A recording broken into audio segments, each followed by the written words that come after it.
Hi guys! Olive Young shopping haul.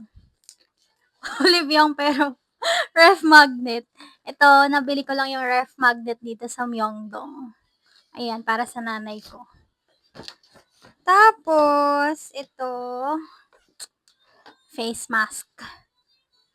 10+1. Pampasalubong. Another face mask. Another face mask. Puro face mask. Ang hirap mamili sa Olive Young kasi sobrang dami ng tao. Di ko alam ano bibilhin ko. Dapat pag pumunta kayo ng Olive Young, meron na kayong listahan ng mga bibilhin. Search nyo na sa TikTok or sa YouTube kung ano yung mga usual na binibili doon. Kasi ako wala akong idea. Another face mask. Ito lang yung alam kong gusto kong bilhin sa Olive Young, yung pimple patch. Yan.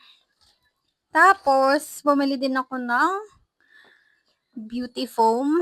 Maliit lang binili ko kasi wala akong check-in baggage. For carry-on lang siya. Kaya maliit lang. Then, bath sponge. Yan. Kasya ba ito sa maliit ko? Tapos, try ko lang tong lip and eye remover pad. Pangtanggal ng makeup. Tapos, ito meron kaming picture sa photo booth ng friends ko. Yan lang.